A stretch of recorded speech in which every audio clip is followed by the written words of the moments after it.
Se considera que un lugar concurrido es más seguro, y aquí el riesgo de ser víctima de un ataque es significativamente menor.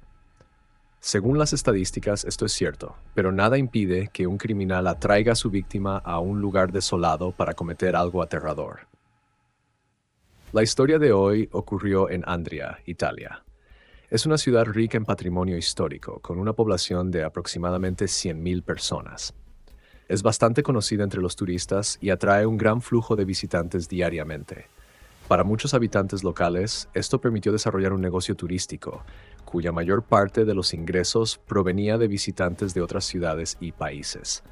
El centro de atracción turística en esta ciudad es el castillo Castel del Monte, cerca del cual vivía la familia Mansi. La madre y el padre tenían una hija de 8 años llamada Graciela. Era su única hija y se había convertido en la esperada alegría de la familia. Ellos formaban parte de esos empresarios enfocados en el turismo. La familia Mansi llevaba cerca de 10 años siendo propietaria de una tienda propia, donde vendían frutos secos y frutas deshidratadas directamente en la calle. Ocupaban un lugar muy estratégico en el camino hacia la entrada principal del castillo. El negocio generaba buenos ingresos. A pesar de tener solo 8 años, Graciela solía trabajar allí con frecuencia y ayudaba a sus padres. Desde pequeña, Graciela estaba enfocada en el negocio familiar, lo cual alegraba mucho a sus seres queridos. Sus padres trabajaban en una de las arterias turísticas más importantes, donde había un flujo constante de clientes con el que a veces no podían mantenerse al día. La ayuda de la niña era muy oportuna, y además a Graciela le encantaba sentirse parte del esfuerzo común. Era amigable y activa, dejando una impresión duradera en muchos de los que llegaban a comprar. El 19 de agosto del año 2000 fue un típico sábado con un máximo flujo de turistas. Trabajar los fines de semana era algo habitual para la familia Mansi. En esos días, a menudo era el abuelo de Graciela quien atendía el puesto. La niña solía acompañarlo con entusiasmo y realizaba pequeñas tareas. Normalmente, una multitud de personas se dirigía al castillo, por lo que el abuelo no podía alejarse del mostrador. Cerca de las 19, el abuelo le pidió a su nieta que le ayudara una vez más. El anciano estaba cansado al final del día y decidió enviar a Graciela a la fuente para llenar una pequeña botella con agua. Graciela aceptó con gusto y se dirigió hacia la fuente. Para llegar allí necesitaba caminar unos 5 minutos. Sin embargo, Graciela se demoró y el abuelo comenzó a preocuparse de inmediato. No quería dejar el puesto desatendido y trató de tranquilizarse pensando que su nieta podría haberse encontrado con alguien conocido y se había entretenido hablando en el camino de regreso. Pero cuando pasaron más de 20 minutos y la niña aún no aparecía, el hombre entendió que algo no estaba bien. Decidió ir personalmente a la fuente para verificar qué podía haber retrasado a la siempre responsable Graciela. Para su sorpresa, ni en el camino ni cerca de la fuente encontró rastro de la niña. El hombre revisó todas las calles cercanas e incluso caminó por ellas, pero no logró encontrar a la niña. Todo esto le pareció sumamente sospechoso. El abuelo regresó al puesto con la esperanza de que Graciela hubiera vuelto por otro camino, pero la niña no estaba allí.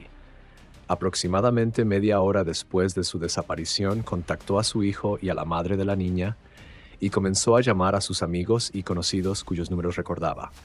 Los padres hicieron lo mismo, pero resultó que nadie había visto a la niña. Finalmente, toda la familia y varios amigos de Graciela se reunieron en la plaza cerca del puesto de la familia Mansi. No había pasado ni una hora. Los adultos y los adolescentes se dividieron en grupos y comenzaron a buscar a la niña. El alboroto llamó la atención de los transeúntes e incluso de algunos turistas. Varias personas se ofrecieron voluntariamente a unirse a la búsqueda. Los familiares se prepararon y trajeron una fotografía de Graciela para mostrarla a la gente.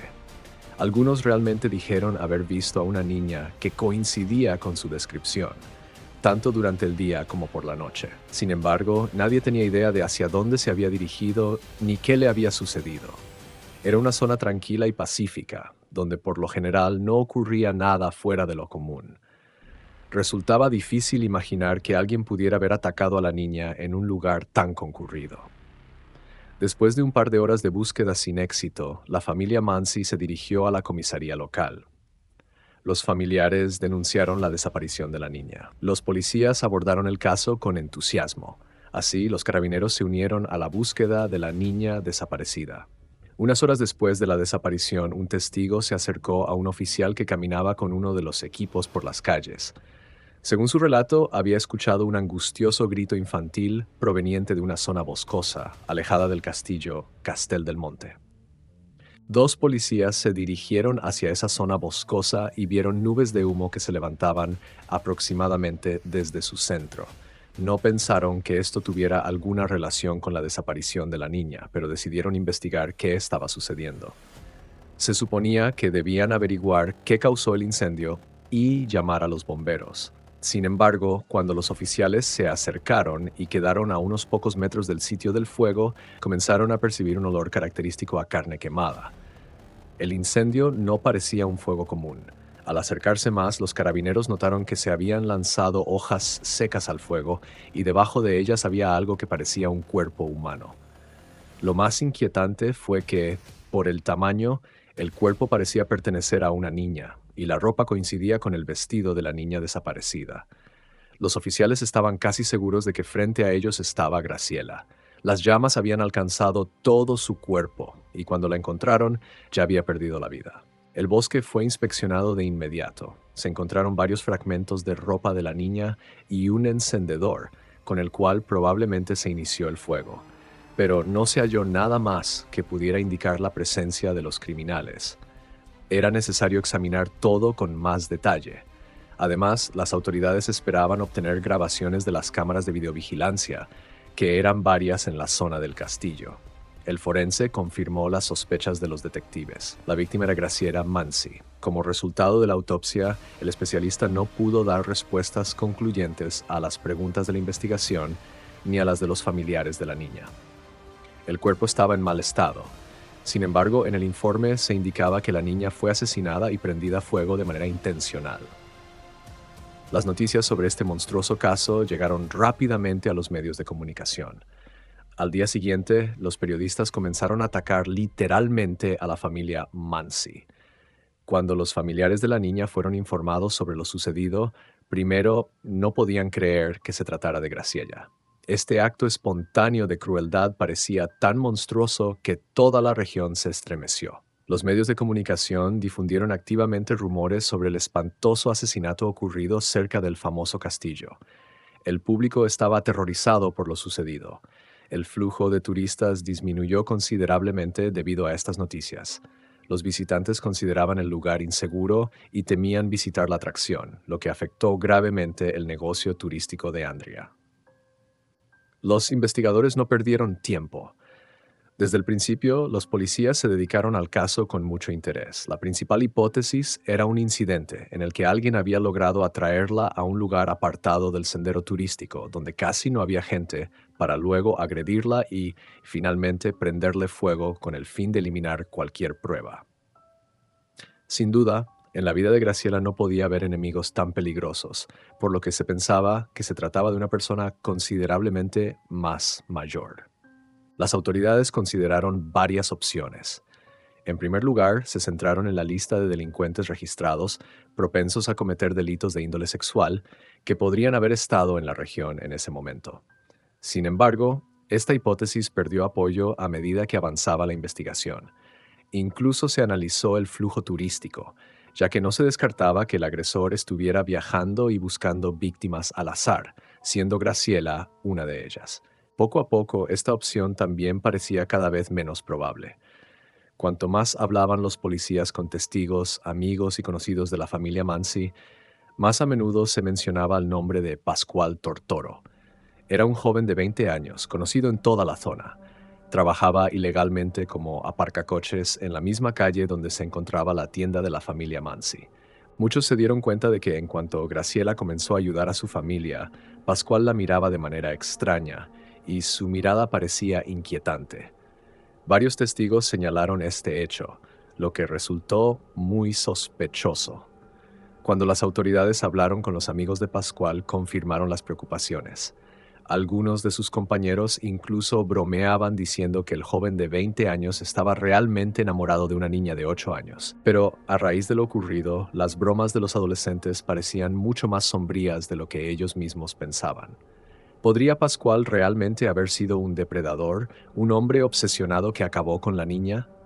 Sus seres cercanos negaban tal posibilidad, ya que él creció en una familia respetable y nunca tuvo problemas con la ley, al menos hasta esa fatídica noche en Castel de Monte. A pesar de las garantías de su familia, Pascual se convirtió en el principal sospechoso. Tan pronto como los investigadores se reunieron con él, las sospechas continuaron fortaleciéndose. Llevaba una camiseta sucia con manchas oscuras de color rojo, con marcas evidentes de suciedad, como si hubiera estado en contacto con la tierra. Su rostro parecía estar arañado, lo que sugería signos de lucha. Los arañazos eran pequeños, y los investigadores supusieron que podrían haber sido dejados por manos infantiles. Por supuesto, Pascual negó cualquier implicación en el ataque a la niña. Pero cuanto más hablaban los detectives con el joven, más a menudo y de manera más seria cambiaba su historia. Después de unas pocas horas en la sala de interrogatorios, Pascual comenzó a quebrarse. Cualquier duda de los investigadores desapareció cuando el joven pronunció una frase inquietante. Dijo que consideraba a Graciela muy bonita, a pesar de que se trataba de una niña de 8 años. Además, surgieron suficientes contradicciones en los relatos del posible culpable como para concluir que el joven estaba tratando de ocultar demasiado a la policía. En una de sus versiones, Pascual dijo que llegó al bosque donde se encontró el cuerpo quemado mientras paseaba y vio a una niña sin signos de vida. Dijo que vio cómo el cuerpo estaba envuelto en llamas, por lo que, asustado, simplemente huyó y luego llegaron los policías. Más tarde añadió detalles a su relato mencionando que vio a Graciela caminando hacia la fuente para recoger agua. Se acercó a la niña, quien no tenía miedo de él, ya que lo había visto varias veces antes. Hasta ese momento siempre se había comportado de manera tranquila y respetuosa. Pascual dijo que recientemente una perra en el bosque local había tenido cachorros y le ofreció mostrárselos. Cuando finalmente logró contar la verdad, confesó que llevó a la niña al bosque y, temiendo las consecuencias, decidió deshacerse de las pruebas quemando el cuerpo. El joven insistió en que no tenía intención de hacerle daño. Afirmó que todo ocurrió porque sus acciones se descontrolaron y no esperaban ese resultado. Todos estos hechos fueron ampliamente discutidos por los medios de comunicación, que mezclaron cada noticia con rumores y detalles escalofriantes. Esto generó confusión, pero, en realidad, hasta ese momento seguía siendo incierto cuál fue el verdadero motivo del asesinato. Tras todos estos testimonios contradictorios, la historia de Pascual no terminó ahí. Los policías querían escuchar la versión verdadera. En sus palabras aún quedaban numerosos vacíos y mentiras evidentes que no coincidían con las pruebas. Proporcionó a los carabineros una cronología de los hechos y otros datos valiosos, pero seguía evadiendo muchas preguntas relacionadas con el ataque y el motivo del crimen. Era evidente que el incendio comenzó alrededor de las 22, pero la niña había desaparecido casi 3 horas antes. ¿Qué ocurrió durante todo ese tiempo? El motivo del incendio fueron los ruidos. Pascual escuchó cómo pasaban personas cerca del bosque. Estaba convencido de que la actividad había comenzado debido a la búsqueda de Graciela. Lo más escalofriante de todo esto fue la parte de la conclusión del forense, quien consideraba que la niña estaba consciente y aún viva en el momento del incendio. Los carabineros continuaron presionando al sospechoso. Era extraño que con tal magnitud de brutalidad solo tuviera algunos rasguños pequeños en la cara. ¿Cómo había podido manejar a la niña tan fácilmente? Surgieron dudas sobre si él había actuado solo en el crimen, ya que probablemente alguien más le había ayudado. Se decidió repetir el interrogatorio. Finalmente, Pascual expresó su deseo de cooperar con la investigación y contar toda la verdad, que hasta ese momento había tenido miedo de revelar. Según sus palabras, no atrajo a la niña al bosque con la intención de maltratarla o hacerle daño él solo. En realidad, fue influenciado por un grupo de chicos de entre 18 y 20 años. En ese momento les esperaban Giuseppe Di Bari, Vince Caratello, Domenico Marjotto y Michele Zagaria. Según Pascual, ellos no planearon ni hicieron nada de lo que se le acusaba. Tuvo un conflicto con este grupo de jóvenes y como resultado se encontró en una situación difícil. Le pidieron que llevara a Graciela al bosque, donde el grupo pasó un tiempo con ella, manteniéndola allí. A pesar de intentar que guardara silencio cuando se enteraron de que los adultos buscaban a la niña, el grupo sintió preocupación. En pánico, temiendo las consecuencias, decidieron terminar el contacto con Graciela. Sin embargo, no tenían los medios necesarios para hacerlo. En lugar de buscar ayuda, continuaron manteniéndola allí hasta que ella perdió el conocimiento. Luego intentaron dañar su ropa de alguna manera, pero eso no fue suficiente. En ese momento, Graciela recobró el sentido y trató de gritar, después de lo cual el grupo volvió a presionarla. Al final la cubrieron con hojas y trataron de hacer algo con fuego, pero solo entonces las llamas comenzaron a crecer. Todos los participantes en esta locura tenían entre 18 y 20 años. Según se sabe, los jóvenes crecieron en familias respetables, no en círculos marginales, por lo que su acto parecía monstruoso e incomprensible. Todos los que conocían bien al grupo los describían como chicos tranquilos y equilibrados, a los que nunca se les había observado crueldad ni inclinación hacia el crimen. El único que tuvo problemas con la ley había cometido un pequeño robo. Por lo tanto, la decisión de quemar viva a la chica parecía impensable. Después de que Pascual hablara sobre sus amigos, los policías detuvieron sin dificultad a todos los jóvenes. Esta noticia conmocionó a toda Italia, y los medios de comunicación de todo el país se hicieron eco de ella. Cuando arrestaron a los sospechosos, desde el principio negaron cualquier vinculación con la muerte de Graciela. Insistieron en que no tenían ni idea de por qué las autoridades se habían interesado en ellos. Sin embargo, los detectives estaban decididos a seguir interrogándolos hasta que lograran esclarecer por completo lo que sucedió esa fatídica noche en el bosque. A diferencia de Pascual, estos jóvenes tenían la ropa limpia y no presentaban arañazos en la cara ni en el cuerpo. Durante los registros en sus casas no se encontró nada comprometedor. Continuaron insistiendo en que Pascual Tortora realmente tenía algunos sentimientos extraños hacia la chica, pero que ellos mismos no estaban involucrados en lo sucedido. A pesar de los interrogatorios de varias horas, ninguno de los sospechosos admitió su culpabilidad. Como resultado, en esta etapa fueron simplemente liberados. Los jóvenes regresaron a sus casas, pero permanecieron bajo la atenta vigilancia de las autoridades como sospechosos. Muy extrañamente, se descubrió que estos 4 jóvenes llevaban el ataúd de Graciela en su funeral, que tuvo lugar antes de la confesión de Pascual. Allí los vieron llorando, como si realmente estuvieran sufriendo una gran pérdida. Cuando los detuvieron, los jóvenes afirmaron que habían tomado el suceso de manera dolorosa, ya que la joven Graciela les era conocida. Aunque no mantenían una relación cercana, a menudo veían a esa dulce niña en la tienda de la familia Mansi. La policía sospechó que los 4 no asistieron al funeral solo por casualidad. A pesar de no estar bien relacionados con la familia de la víctima, los jóvenes tal vez sentían culpa, que querían expiar o simplemente pretendían averiguar en qué etapa se encontraba la investigación y si los sospechaban de estar involucrados en el crimen. Esta trágica ceremonia atrajo a los habitantes de toda la ciudad, incluso algunos turistas que no eran indiferentes al suceso. Por lo tanto, los 4 chicos llorando simplemente se mezclaron entre ellos y no llamaron la atención. Cuando todos volvieron a estar en los interrogatorios, los sospechosos fueron entrevistados por separado. Vincenza y Giuseppe insistieron en que tenían coartada. Según confesaron los jóvenes, alrededor de las 9 de ese día cuando desapareció la niña, ambos estaban en un club de juegos de la ciudad. Miquel y Dominica se negaron inmediatamente a cooperar con la investigación. No querían responder a las preguntas y pidieron abogados. Por supuesto, esto solo aumentó la sospecha de los policías. En ese momento, los detectives solo podían verificar la coartada de Vincenza y Giuseppe, así que se dirigieron al club de computadoras. Los amigos realmente estuvieron allí, pero se fueron aproximadamente 1 hora después y no pudieron proporcionar una coartada confiable para el resto del tiempo. Por lo tanto, podrían haber estado involucrados en el tormento de la víctima. De manera inesperada, Miquel y Dominica confesaron el crimen. En su mayoría, confirmaron la historia de Pascual Tortora. Según ellos, los amigos los invitaron esa noche al bosque para, como dijeron, jugar con fuego. Cuando llegaron, resultó que todo el resto del grupo ya estaba reunido. Pascual debía traer a la niña y por supuesto eligió a Graciela, quien, según muchos de sus amigos, le provocaba sentimientos bastante extraños y podía ser una víctima fácil. Los demás simplemente se escondieron detrás de los árboles y esperaron a que la víctima llegara con su maestro.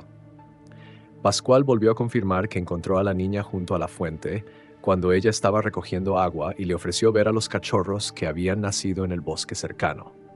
La niña de 8 años, inocente, no sospechaba que todo eso podría terminar en golpizas y quema, por lo que se mostró interesada y aceptó.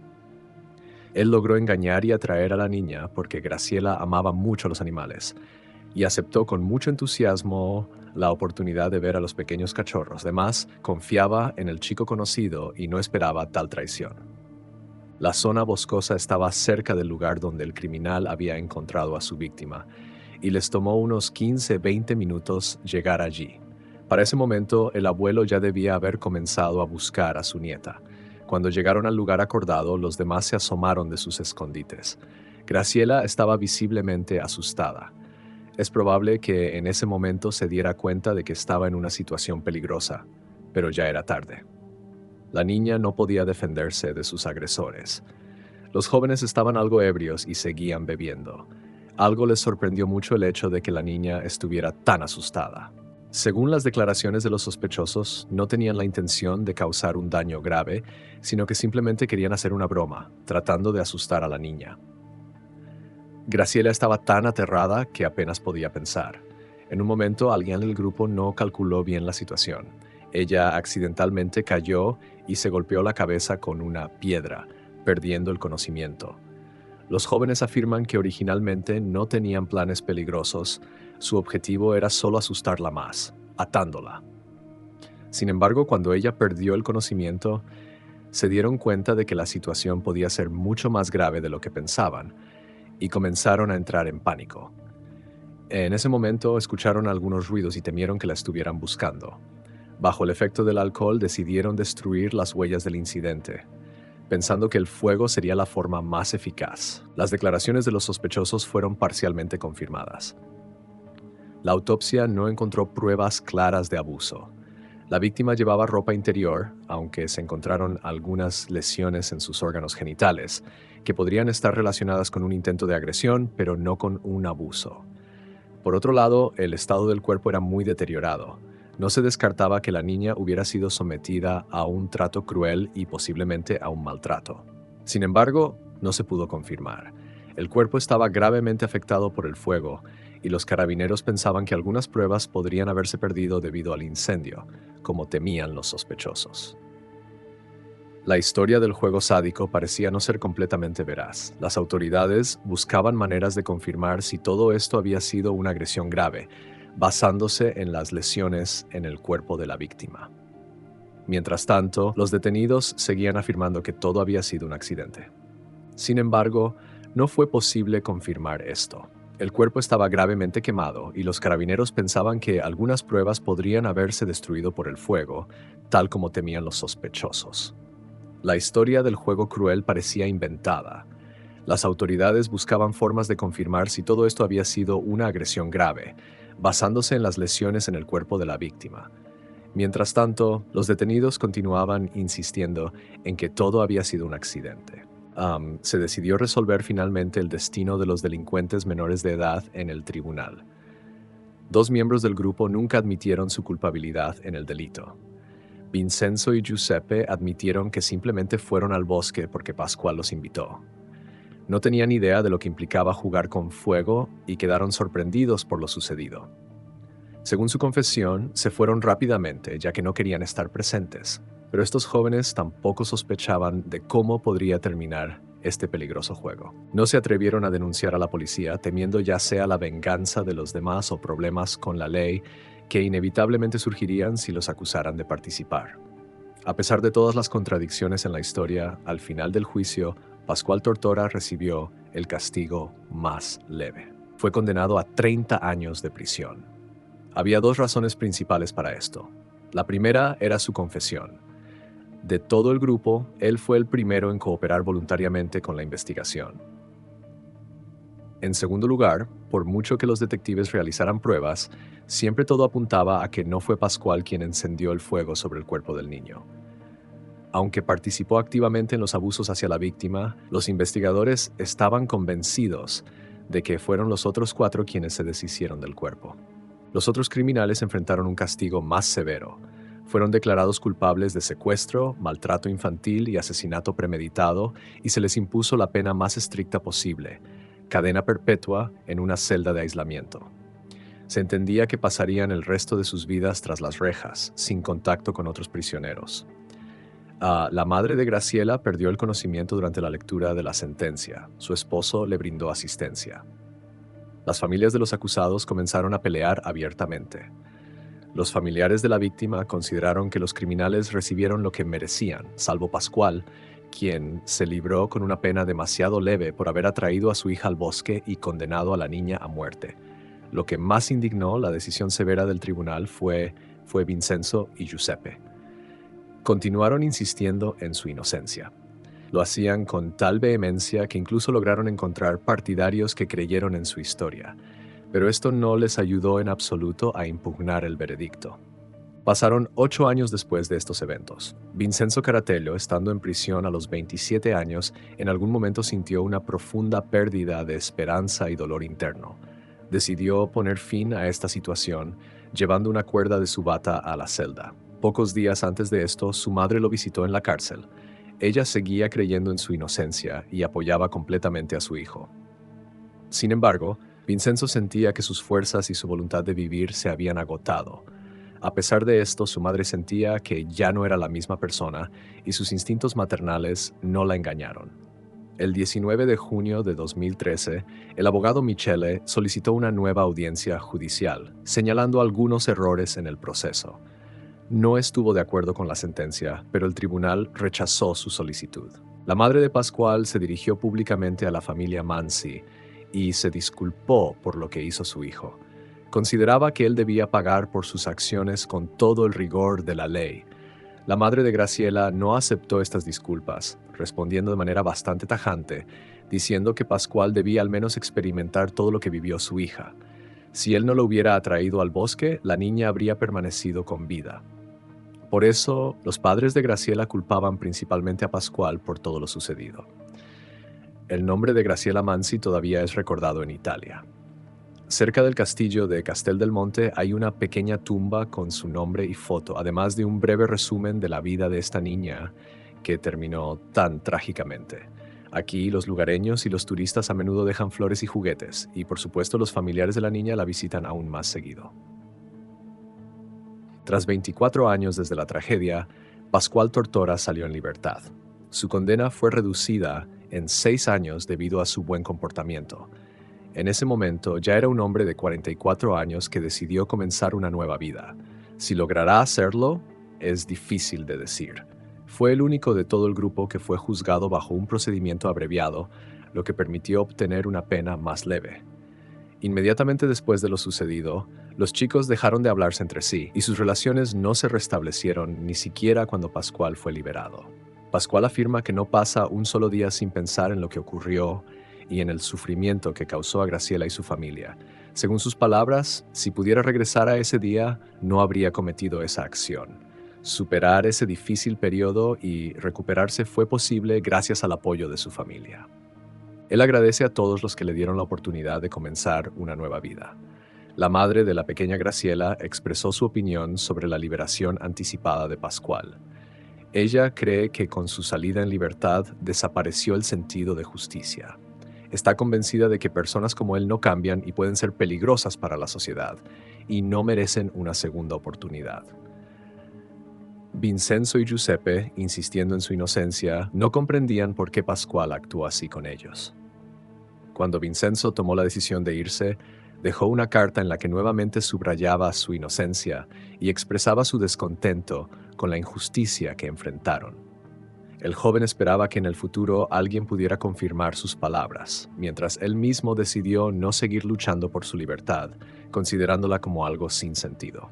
Giuseppe, Domenica y Michele aún están en aislamiento. Giuseppe sigue insistiendo en su inocencia y dedica su tiempo a leer la Biblia. ha aceptado la sentencia y no intenta apelar la decisión del tribunal, aunque cree sinceramente que lo liberarán cuando se demuestre su total inocencia en relación con la tragedia. Su abogado y su familia, al igual que él, están convencidos de su inocencia, así como de la inocencia de Vincenzo, quien ya no está con nosotros. Los tres siguen afirmando que Pascual es el principal responsable de lo ocurrido. Según ellos, fue él quien atraía a la niña al bosque y le causó sufrimientos.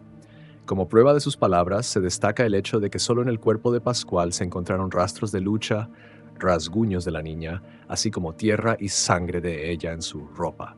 Los demás no tenían tales lesiones. Sin embargo, Pascual recibió la pena más leve y ya está en libertad. Si te ha gustado el video, suscríbete al canal y dale un me gusta. Vamos a discutir en los comentarios quién, en tu opinión, es el principal responsable de esta tragedia y si las sentencias fueron justas. Gracias y hasta la próxima.